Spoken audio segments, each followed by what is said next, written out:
ہماری زمین پنجاب کے ایک چھوٹے سے دیہات میں تھی۔ میرا شوہر میرا خالہ زاد تھا۔ وہ میری قدر کرتا تھا کہ میں ایک پڑھی لکھی شہری لڑکی ہو کر بھی اس کے ساتھ دیہات میں گزارا کر رہی تھی۔ ان دنوں وہاں نہ بجلی تھی نہ پانی، ٹی وی اور پنکھے کی سہولت تو دور کی بات، ٹھنڈا پانی پینے کو بھی میسر نہ تھا۔ شادی سے پہلے میں شہر میں اپنے ماموں کے گھر رہتی تھی۔ وہاں میں نے 8 جماعتیں پڑھی تھیں، جبکہ عرفان نے صرف 4 جماعتیں پاس کی تھیں، وہ بھی دیہات کے اسکول سے۔ اس طرح میں اپنے شوہر سے زیادہ پڑھی لکھی تھی۔ لیکن اصل بات تو پیار اور محبت کی ہوتی ہے۔ انسان کو اگر کسی سے سچا پیار ہو تو وہ دیہات میں بھی خوش رہ سکتا ہے اور ویرانے میں بھی اپنی جنت آباد کر سکتا ہے۔ میں نے بھی عرفان کی محبت کے بل بوتے پر اس ویرانے میں اپنی جنت آباد کر رکھی تھی۔ سچ تو یہ ہے کہ اپنے شوہر کے ہوتے مجھے کسی شے کی کمی محسوس نہیں ہوتی تھی۔ ہماری زمین تھوڑی سی تھی، لیکن ہم محنت سے کام کرتے تھے۔ اگر فصل اچھا ہو جاتی تو سال بھر کا گزارا ہو جاتا۔ یہ اور بات ہے کہ یہاں شہر جیسی سہولتیں نہ تھیں۔ خاص طور پر جب کوئی بیمار ہو جاتا تو پریشانی گھیر لیتی۔ بعض اوقات تو شہر کے اسپتال تک پہنچتے پہنچتے مریض دم توڑ دیتا۔ تاہم میں دیہات میں رہ کر بھی خوش تھی۔ یہاں سکون بہت تھا، اور سب سے بڑی بات یہ تھی کہ مجھے اپنے جیون ساتھی کی محبت حاصل تھی۔ سکون کے سوا میں نے کبھی کسی چیز کی تمنا نہیں کی تھی۔ عرفان بھی میرا بہت خیال رکھتا تھا، چاہے وہ زمین پر ٹریکٹر چلا رہا ہوتا یا اپنے ڈیرے پر موجود ہوتا۔ اس کا دھیان میری طرف ہی رہتا تھا۔ وہ خوش اخلاق اور ہنس مکھ انسان تھا، لطیفے سنا کر مجھے ہنساتا رہتا تھا۔ ایک دن وہ ٹریکٹر لے کر کھیتوں کی طرف گیا اور کام ختم کرنے کے بعد اپنے ڈیرے پر جا بیٹھا۔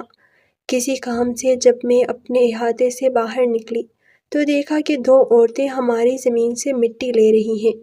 میں ان کے قریب گئی تو ایک نے دوسری سے کہا کہ بخت سن، ادھر دیکھ، یہی ہے زمین والی، چھوڑ دے مٹی۔ دوسری نے روونیت سے میری طرف دیکھا اور اکڑ کر بولی کہ میں تو مٹی اسی کی زمین سے لوں گی، دیکھتی ہے تو دیکھتی رہے، کیا کر لے گی میرا؟ چل تو ٹوکری اٹھا کر میرے سر پر رکھ دے۔ اس کی بات سن کر میرے کان لال ہو گئے۔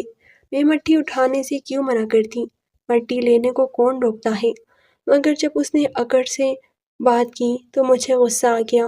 میں نے پکار کر کہا، او تہاری والی، خبردار جو یہاں سے ایک ذرا مٹی بھی لے لی، چل ٹوکری واپس الٹ دے۔ وہ بولی، نہیں الٹتی، دیکھتی ہوں تو کیا کرتی ہے، میں تو یہیں سے مٹی لے جاؤں گی۔ ہم دونوں میں تکرار شروع ہو گئی، جبکہ دوسری عورت بیچ بچاؤ کرنے لگی، کہنے لگی، بی بی تنور بناتے ہیں، بات کیوں بڑھاتی ہو؟ ہم نے کوئی مکان تو نہیں بنانا، ایک ٹوکری مٹی سے کیا ہوتا ہے؟ ہماری تو میں بڑھ گئی۔ اتفاق سے میرا شوہر ڈیرے سے نکلا تو مجھے عورت سے جھگڑتے دیکھ کر ہماری جانب آ گیا۔ پوچھا کہ کیوں جھگڑا کر رہی ہو، کیا بات ہے؟ میں نے فریاد کے سے انداز میں اس کو بات بتا کر مدد طلب کی کہ یہ عورت ایک تو مٹی اٹھا رہی ہے، اوپر سے مجھ پر دونس جما رہی ہے۔ عرفان بولا کہ رانی تو گھر کے اندر جا، میں خود اس سے نمٹ لیتا ہوں۔ اس نے تمہاری اجازت کے بغیر مٹی اٹھائی کیسے؟ اپنے شوہر کی اخلاقی مدد ملتے ہی میں شیر ہو گئی اور دوبارہ برا بھلا کہہ کر گھر کے اندر چلی گئی، کیونکہ اس نے خواہ مخواہ میرا دل جلایا تھا۔ صبح موڈ خراب کر دیا تھا۔ سوچا کہ اب عرفان ضرور اس مغرور عورت کی خبر لے گا جس نے اس کی چہیتی بیوی کی توہین کی تھی۔ 2-4 منٹ گزرے، دل کو قرار نہ آیا تو دروازہ کھول کر باہر جھانکا۔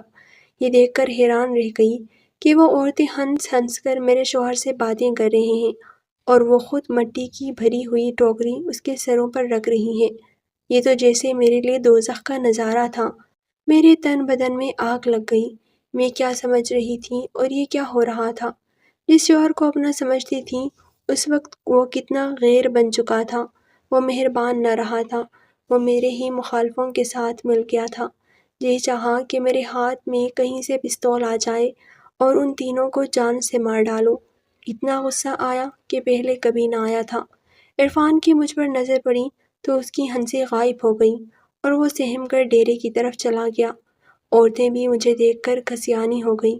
مگر اس گسیانے پن میں بھی جگڑنے والی عورت کے انداز میں ایک شان بے نیازی رچی ہوئی تھی، جیسے کسی کو فتح کرنے کی خوشی مسرور کر دیتی ہے۔ عرفان کا یہ معمول تھا کہ روز دوپہر 2 بجے گھر آ جاتا، کھانا کھاتا اور سو جاتا، مگر آج وہ گھر نہ آیا اور نہ دوپہر کا کھانا کھایا۔ وہ اپنے ڈیرے سے قریبی زمیندار کے ڈیرے پر چلا گیا۔ میں رات تک گھولتی رہی اور اس کا انتظار کرتی رہی۔ وہ جلدی گھر آ جاتا تو اپنا غصہ اس پر نکال کر سکون سے سو جاتی اور اتنی اذیت نہ ہوتی۔ اب تو سراسر میرا نقصان ہو رہا تھا۔ مجھے نیند آ رہی تھی اور نہ کسی پر آرام تھا۔ رات گئے وہ گھر میں گھسا اور مجھ سے بات کیے بغیر سو گیا۔ میں سمجھی کہ جھگڑے کے ڈر سے ایسا بن رہا ہے کہ باز پرس کروں گی، یہ صبح اٹھ کر مجھے منا لے گا۔ صبح ہوئی تو عرفان ایسا بن گیا جیسے کل کوئی واقعہ ہوا ہی نہیں۔ اس درد کو مجھے اکیلے ہی سہنا پڑا۔ کچھ دن روٹھی رہی۔ جب اذیت بڑھ گئی تو آپ ہی اس کو منانے لگی، اور وہ بھی انجان بنا ہوا تھا، ماں کے نہیں دے رہا تھا، جیسے قصور اس کا نہیں میرا ہو۔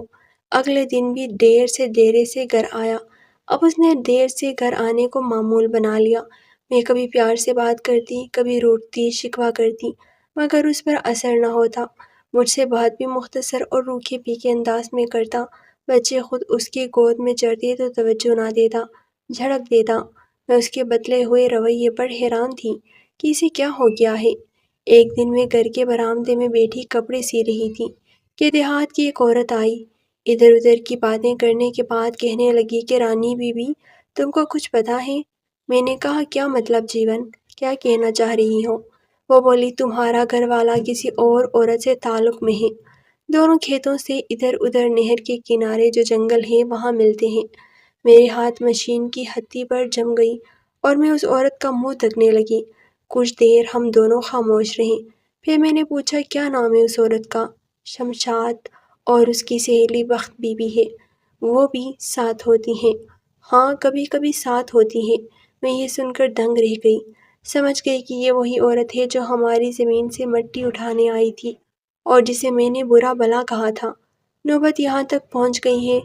میں بھی کہوں کہ عرفان مجھ سے سیدھے منہ بات کیوں نہیں کرتا۔ اگلے دن میں نے عرفان کا پیچھا کرنے کی ٹھانی۔ میں نہر کے کنارے اس جنگل کی طرف گئی جہاں درخت ہی درخت تھے۔ وہاں نہر کے کنارے ایک ٹوٹی ہوئی کشتی کے پاس وہ دونوں بیٹھے ہوئے تھے۔ میں دبے پاؤں چلتی ہوئی کشتی کے دوسری اونٹ میں بیٹھ گئی اور ان کی باتیں سننے لگی۔ وہ ایک دوسرے میں اتنے گم تھے کہ میرے آنے کا ان کو احساس ہی نہیں ہوا تھا۔ عرفان کہہ رہا تھا کہ شمشاد میں کوئی راہ نکال رہا ہوں، ہم دونوں جلد ہی شادی کر لیں گے۔ یہ سن کر میرا بدن کانپنے لگا اور کچھ نہ سن سکی، گمسم وہیں بیٹھی رہ گئی۔ شمشاد بولی تم میرے باپ کو 2-4 بیگھے زمین دے دو، وہ راضی ہو جائے گا۔ ابھی چلتی ہوں، بھائی گھر آ گیا تو وہ میری کھوج میں نکل آئے گا۔ عرفان کشتی سے اٹھ کر اپنے ڈیرے کی جانب چل دیا۔ تبھی اس نے مڑ کر دیکھا، وہ شمشاد کو دیکھنا چاہتا تھا کہ اس کی نظر مجھ پر پڑ گئی۔ مجھے زرد اور بے جان دیکھ کر سمجھ گیا کہ میں نے ان کی باتیں سن لی ہیں۔ وہ پلٹ کر آیا۔ شمشاد دوسری سمت کو چل دی اور پلٹ پلٹ کر دیکھتی جاتی تھی۔ جب وہ کچھ آگے نکل گئی تو عرفان میرے قریب آ گیا۔ اس نے بازو سے پکڑ کر مجھے زمین سے اٹھایا اور اپنے سہارے سے چلاتا ہوا گھر لے آیا۔ تمام راستے میں ایک لفظ نہ بول سکی، بے جان لاش کی طرح اس کے ساتھ گھر آ گئی اور صحن میں پڑی چارپائی پر بیٹھتے ہی پھوٹ پھوٹ کر رونے لگی۔ میں نے روتے ہوئے کہا کہ عرفان تم مجھے کب سے دھوکہ دے رہے ہو؟ اس نے مجھے پانی لا کر پلایا مگر کسی بات کا جواب نہیں دیا۔